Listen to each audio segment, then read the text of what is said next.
เก่งแจ้งมาที่ 2,800ทีมงานน้องแป้งหอม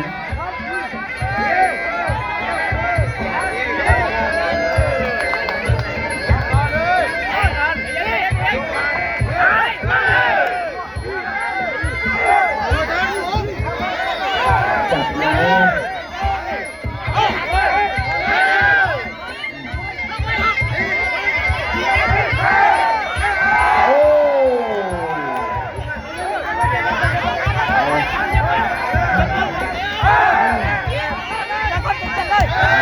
สู้ก็ต้องสู้เสริมเลยศอกหน้าศอกไป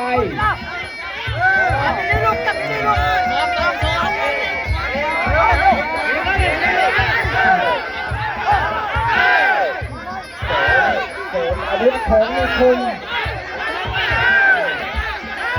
แขนจับ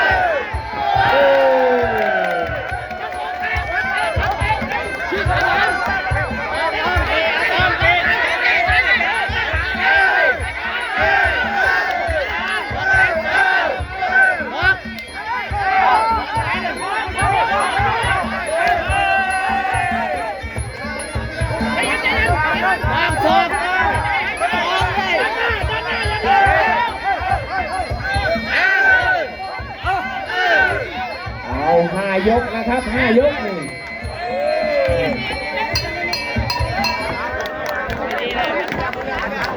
ขออนุญาตรันคู่มวยที่เหลือเนี่ยครับคู่ต่อไปก็จะเป็นมวยหญิงเนี่ยครับคู่นี้16,000 5 ยกนะครับ5 ยก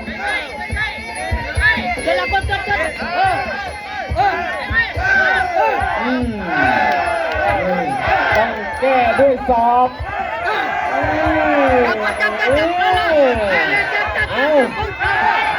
เขาไม่เจอเขา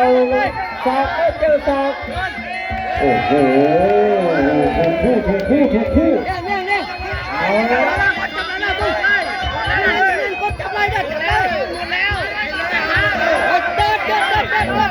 ลง3ครับยิงตูนกัน5 ยกไปกับที่10,000 กับ 6,000 ครับ5 ยกไหมต้องถามนะด้วย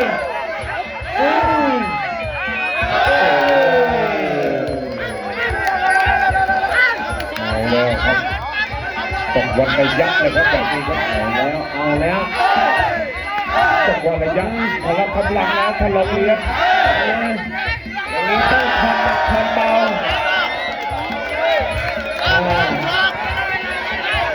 ลูกช้าเหรอสู้ไหม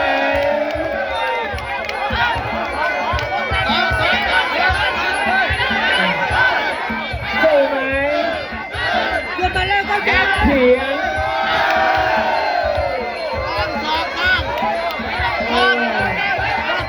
เอายังไงหมดยก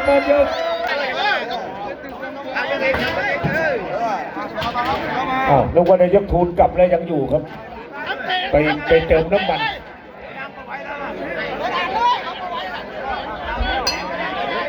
มอบเลยต่อท่านหนึ่งให้ผู้บรรยายพลพันธ์โอ้ยขอบคุณท่านนายกทูล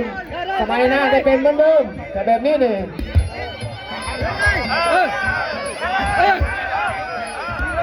โอ้นี่ผู้ใหญ่ใจดีนี่ข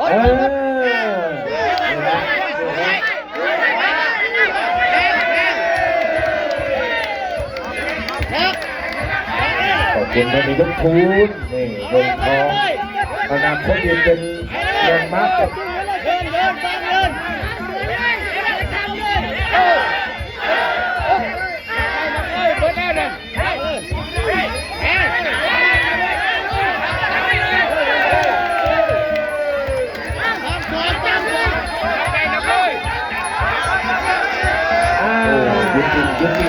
ยุติถูกต้อง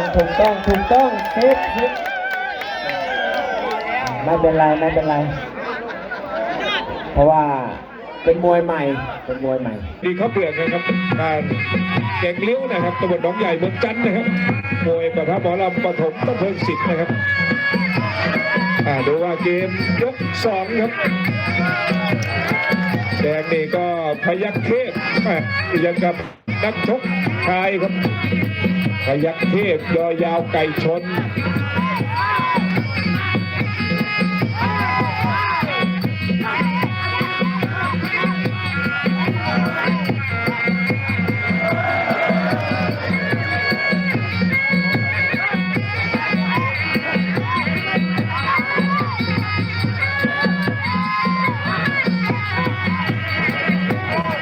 กระดูกการผ่านมวยนี่พอๆกันครับ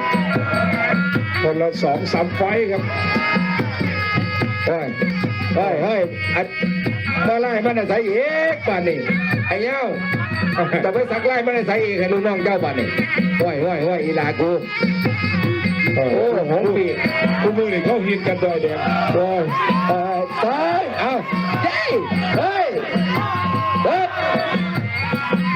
มาดูซ้ายกับขวาครับ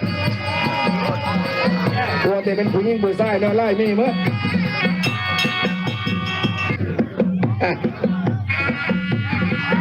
วันนี้ประธานชมรมกำนันผู้ใหญ่บ้านจังหวัดศรีสะเกษครับท่านกำนันบุญเพ็งศรีนวลซอยท่านกำนันบุญเพ็งนี่แกชอบมวยหญิงนี่แกชอบประธานนายกสมาคมนะครับนายกสมาคมกำนันผู้ใหญ่บ้านใช่ประธานไปข่าววงในครับยกที่3แล้ว8,000นี่ทำอะไรต้องทำครับแข้งมาครับพยัคฆ์เทพน้ำเงินนี่ก็หมัดขวาไปทีนึงแข้งขวามาในแข้งขวาครับสาวหนองแคม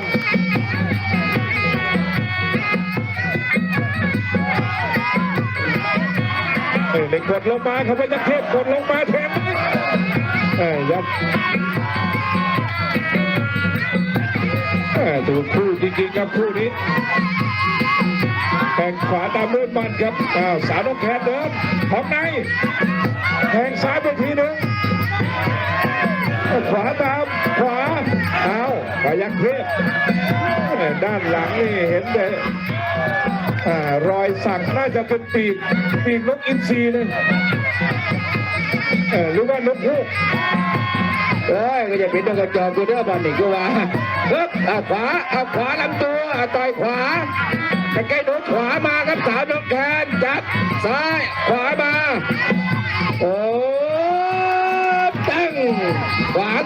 านเสียบซ้ายขวาตั้งซ้ายขวาขวาสาวน้องแคนจบแกนสักกับตรังเป็นขุนศึกเป็นยังไงด่าใช่ยกที่4ครับ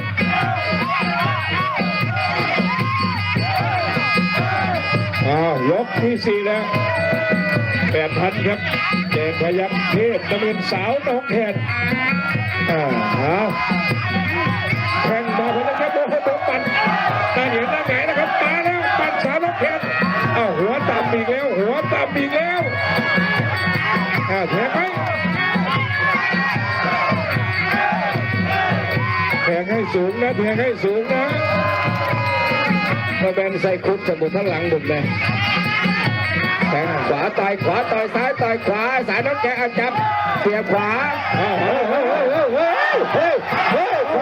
ขวามาจับเลยสวยติ้งแล้วกูคุดกับคุดนะกูพูดมึงสีหน้าจัง